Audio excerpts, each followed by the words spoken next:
Nigerian Minister of Information, Lai Mohammed, has listed what Igbos in Nigeria need to do to ensure peace and free flows in Southeast. Lai Mohammed made this statement after his indoor meetings in Abuja with other ministers concerning how to build up Nigerian economy. In his statement with NTA journalists, he pointed out 3 things that need to be fixed to ensure their plans for better Nigeria works. He said, I want to specifically channel my statement to Igbos in Southeast. I'm making this statement because it is so clear that they are the ones who will never want to hear anything good about Nigeria. I think it's a sign of wickedness to become an enemy of your own country. Since Goodluck Jonathan left the office, the only thing that Igbos think about is Biafra, which nobody has ever talked about for over how many decades now after the Civil War. Igbos have become a big challenge to the economic growth of Nigeria for the past 4 years due to their restrictions in all areas that will favor Nigerian growth, such as Ruga Settlement Program, which they know very well that it will be beneficial to everyone as there will be continuous availability of meat in the country. But the Igbos have never supported this idea for one day, including the Igbo governors of Southeast Governors Forum. Also, the Peace Campaign and One Nigeria campaigns launched severally by Mr. President Buhari to ensure peace in Nigeria. Okay, One Nigeria that Buhari has established to launch peace, to ensure that there's peace in Nigeria. Good and fine. If the only thing Igbos are about or they care about is their Biafra, then they should be ready to meet the target that will give them their empty dreams. How can you get your Biafra when you are not law-abiding and cannot respect government policies? It is high time for the government to take serious action on these issues to ensure peace and calmness reign in Nigeria and to actualize our dream of taking the country to the next level, even this period of COVID-19 pandemic, he said. So guys, I'm sure that a lot of people will not be surprised about the statements of Lai Mohammed. Lai Mohammed have been saying a lot of things. In my opinion, if we want to look at this whole thing, if we want to go by what he said, or if there's anything to go by what he has said, it can be termed as a hate speech. It can be termed as hate speech. Honestly, I don't even know what the Igbos have even done to them. I don't know whether to be together is a crime. The one Nigeria they talk about, they are the ones that don't even work in line with the one Nigeria. They are the ones that will say one thing and they will do another thing. We know the kind of propaganda that took place even before they came in 2015. Propaganda here and there. And at the end of the day, you know, it has become obvious to everybody that most of the things that they were even saying that time, they were not true. He said that the president is trying his best to make sure that Nigeria is peaceful. Like we always say, because they always try to refer to what somebody said or to what somebody never said. The same president that was talking about those who voted for him or those who did not vote for him. And we've been flogging this matter that it doesn't really work that way. Because he said, oh, since Buhari came in, that is when they've been talking, the Biafrans have been talking about Biafra this, Biafra that. And if somebody comes out to tell you that, oh, don't just expect anything from me because you guys never voted for me, then you expect the people to stay with you, to just sit down on the round table. Of course, other regions, they will sit down, they will say, oh, let us see be rigmaroling, whether by the time we'll sit on round table, how many round tables have they sat on and what has happened? Nothing has happened.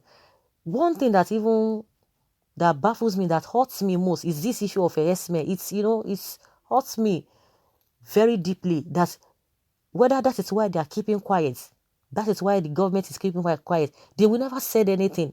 You talk about Biafra, you talk about this, and I don't know when it has become a problem when you say your mind out. But those who are going about with AK-47 every now and then, what do you do to them? You just turn as if, or you just look the other way as if nothing is happening. They see it as if nothing is happening. They never talk about this SMM atrocities committed here and there. And I think the reason why they are doing that is evidence, because he said according to what we heard that he said. And it's not even far, if it's not far-fetched. The truth is not far-fetched, because since the issue of this Ruga came up, it was not only the Southeast that condemned or that rejected this Ruga of a thing. And I believe that because of a lot of people came out and said, no, we are not going to go in the line of Ruga, because there's an hidden agenda as far as people are concerned. Because when you are talking about the program they have for them, you just be wondering what is happening. They want to spend money in each state so that they will be able to accommodate this esme. And because people rejected it, and that is why these people have been committing all manner of atrocities, and the federal government never bothered to check them, to check their SSs. Nobody is saying anything. Everybody just like, no, it's a normal thing. Most of all the governors, it's like this conspiracy kind of somewhere. So because of this Ruga, I know that is my opinion. It has really not gone down well with the federal government. And that is what this man is saying. Like the Bible says, out of the abundance of heart, the mouth speaketh. He has already said why they are not really too happy that they rejected it, talking about meat. What is meat? Even at his age, you are still talking about cow meat consumption at this age and time. We have all other things that we can even take outside the country, that we can even be manufacturing, we can be exporting outside this country. Now, after this COVID-19, we don't even know how we are going to cope in this country, because a lot of businesses are down.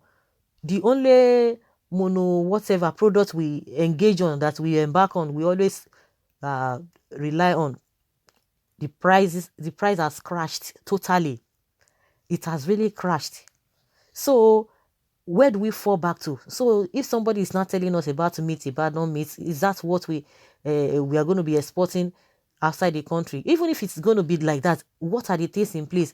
No electricity, nothing. They will just be singing the same rhetoric. We are pursuing, we are planning on how to move the country forward. For how many years? This is the 50th year. The same story here and there. So if some people are somewhere, they don't even know, they are still talking about one Nigeria, and they see like, oh, maybe something is going to change, something is going to happen, because these people, they're not going to be there forever. And one thing that is pertinent is precedence. There are a lot of things that these governments have been putting in place, that have been doing, that is very, very, very awkward, that if care is not taken, it has already aggravated our problems. Not that it will aggravate our problems. A lot of things have been happening in the past that we always look that, oh, they are not important, they are not our problem for the now. But now they've all accumulated, and we don't even know where to start from. It's becoming so difficult for us to be able to tackle such things. But I think what is really paining the federal government, is also in the federal government, this Ruga of a thing. And that is why you can see that they are not doing anything as far as these ESME are concerned. They are not saying anything. They are not doing anything. These people are just walking there. It's just a free fall for them. It's a free fall for them. And that is to tell you that this Biafra or this Igbo, I don't even know why so much emphasis on them. You can see that Amajoris now, they are running Etasketa. They are trying to come to the southeast. All of them that are running to southeast, south. That is where they are running to come and do what? Even though that they have agenda. They've been looking for different means to be able to penetrate southeast, because from all indication you can see that the north and the southwest, they are somehow kind of interwoven. It's not hidden. It's a known fact that everybody knows. So I don't know whether those ones, they really want to, they really care much about what is. Of course, this S-men innovating is affecting everybody. And just like I said, it was not even only the Igbos that rejected the, what is it called, the Ruga. Both, all the regions rejected this Ruga of a thing. And that was why they just suspended the Ruga. They suspended it. And since then, I think it's more than a year now, people were thinking that maybe they are going to bring it again. But we've been seeing a lot of policies, a lot of things that they are trying to bring just for these people to just be everywhere. They will tell you, oh, it is not a Fulanization. It is not a, what is it called? It is not a Islamization. But if we look at it, it is the same, what is this man's name? Lai Mohammed. He said Nnamdi Kanu has been hindrance to the growth of this country, because he called Nnamdi Kanu Lucifer. That Nnamdi Kanu is Lucifer. The same thing this Yerima Shetima said, oh, that Nnamdi Kanu is trying to incite people ahead of a 2023 election and all of that. I don't even know, because Nnamdi Kanu is really holding them. That is a fact. And that is why you see that most of the governors in the Southeast, it's like majority of them, they are neither here nor there. They are just like, they want to mind their business. And that's why he himself is saying that even the Southeast governors, they are not even helping out in this whole thing. So I don't know people that will be saying one thing and they'll be doing another thing. They are talking about a law abiding, that if you won't get something, you have to be law abiding. And they are the ones who are always flouting the order. They're always disobeying order, they themselves. And you expect people to do what?